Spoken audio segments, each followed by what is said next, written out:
আশরাফুল মাখলুকাত হিসাবে। আর নবীদের 1,24,000 নবীদের মধ্যে শ্রেষ্ঠ নবী, সর্বশেষ এবং সর্বশ্রেষ্ঠ নবী, সেই নবীর উম্মত কিন্তু আমরা। একমাত্র শেষ নবীর উম্মতরা সবার আগে জান্নাতে যাবে, কিন্তু তারপরে অন্য নবীদের হিসাব হবে। তাহলে আমরা সৌভাগ্যবান না? তো সেই নবীর জন্য আমরা দোয়া করতে পারি কিনা? এই জন্য আমরা কি করব, চেষ্টা করবো আর কি, সবাই নামাজ কালাম পড়া, দরুদ শরীফ পড়া। তো সেই নবীর প্রতি আমরা দরুদ সালাম পেশ করছি সাল্লাল্লাহু আলাইহি ওয়াসাল্লাম, আর আল্লাহর প্রতি শুকরিয়া আদায় করছি আগামীতে আরো ভালোভাবে খেলা অংশগ্রহণ করে। আমি যে জিনিসটা আসলে বলতে চাচ্ছি, আমি সন্ধ্যার পর আমার ওই পাড়াতেও ছেলেপেলেকে বসেছি, তো তারা বললো যে আমরা আমাদের ইবাদত আছে মুয়াজ্জিন, তো উনি রাজি হয়েছে কোরআন শরীফ শিক্ষা দেওয়ার জন্য আর কি। আমরা জানি ক্লাব বানিয়ে এখানে কি হয়, আমি ছোটবেলায় দেখি চুরি করে ঢুকছিলাম আর কি। যারা দায়িত্ব আছে আর কি, আমি একটু আসলে দুঃখ প্রকাশ না, ক্ষোভ প্রকাশ না, অভিভাবকদের কাছে একটা দাবি জানাচ্ছে এই নিশি রাতেই তাদের কানে যাতে যায় যে ক্লাবটা যারা বর্তমান দায়িত্বে আছে আর কি। আমরা খোঁজ নিয়ে দেখেছি বর্তমান যে সমাজসেবা অফিসার এবং মুজিবনগরের যে সমাজসেবা অফিসার আছে, ঢাকা বিশ্ববিদ্যালয়ের ছাত্র, আমাদের স্নেহের ছোট ভাই আর স্নেহের বড় ভাই আছে ফজলে রাব্বি ভাই, তার সাথে আমার কথা হয়েছে, আমি কিছুদিন আগে মুফতি মহোদয়ের সাথে তার সাথে কথা বলাইতেছি। তো আমরা এখানে আসলে একটা যে কমিটিটা আছে আর কি, 3 বছর কোনো হিসাব দেয়নি আর কি। আমরা ওখানে গিয়েছিলাম খোঁজ নিতে, এটা আসলে দুঃখজনক। এবং একমাত্র সরকার রেজিস্টার প্রাপ্ত একটা ক্লাব, তার যে জীর্ণ দশা আর কি, এখানে পাল দিয়ে ঢাকা আছে, আমরা কিছু বুঝতে পারছি না। তো তাদের কাছে, সেই অভিভাবকদের কাছে আমার যুব সমাজের পক্ষ থেকে এই নিশি রাতে আহ্বান জানাচ্ছি, তারা যদি দায়িত্ব পালন করে ভালো, না হলে দায়িত্বটা ছেড়ে দিলে আমার মনে হয় ভালো হয় আর কি। আমরা যারা এখানে তরুণ সমাজ যারা কাজ করতেছে, তাদেরকে কাজ করার জায়গা সবাইকে ছাড়তে হবে, তো এই দাবি রাখছি। আর আমরা সকলেই আর কি ভালো কাজের মধ্যে থাকবো। আমরা এই শপথ এই ব্যাডমিন্টন টুর্নামেন্ট থেকে অংশগ্রহণ করি। আর মুসাফিরদের দোয়া মায়ের দোয়া, এটা কবল হয় না?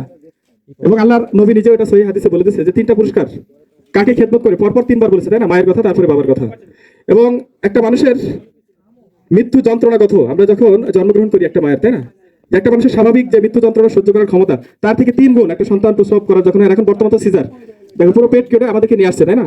সেই মায়ের সাথে আমরা সবাইকে শপথ নিব, মা কষ্ট পাবে এমন কোনো কাজ করবো না, অর্থাৎ মায়ের কথা শুনবো। যারা লেখাপড়ার মধ্যে আছে লেখাপড়া করবো, যারা যে কাজের মধ্যে আছি আমরা মাকে সন্তুষ্ট রাখি। আর সকলে যদি আমরা এরকম পরিবেশে জান্নাতে যেতে পারি, সেই আশা সকলের আছে না? আমার আছে আর কি। এই জন্য আমরা সকলে নিয়োগ করবো জীবনে আল্লাহর কাছে যে ভালো কাজের সাথে থাকবো আমরা।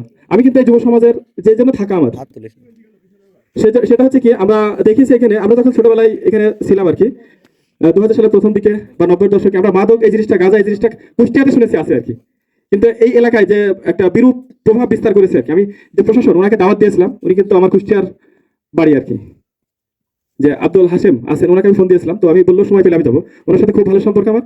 এখানে আসার আগে আমি বলেছিলাম, ওনাকে দাওয়াত দিয়েছিলাম, এবং ওনাকে আমরা বলেছি, আমি যেটা কথাটা বললাম যে আমি মাদক থেকে দূরে বাচ্চাদের সরে রাখার জন্য কিন্তু বিভিন্ন খেলার, এই যে ব্যাডমিন্টন খেলা, ক্রিকেট, আগামী শুক্রবারে খেলা আছে বিকেলে, আবার আমি আসবো, কিন্তু সকাল ভোরে চলে যাবো, 5:40 গাড়িতে কুষ্টিয়া চলে যাবো। আমি বর্তমানে কুষ্টিয়া পাবলিক স্কুল আমরা 2য় বছরে পদার্পণ করেছি।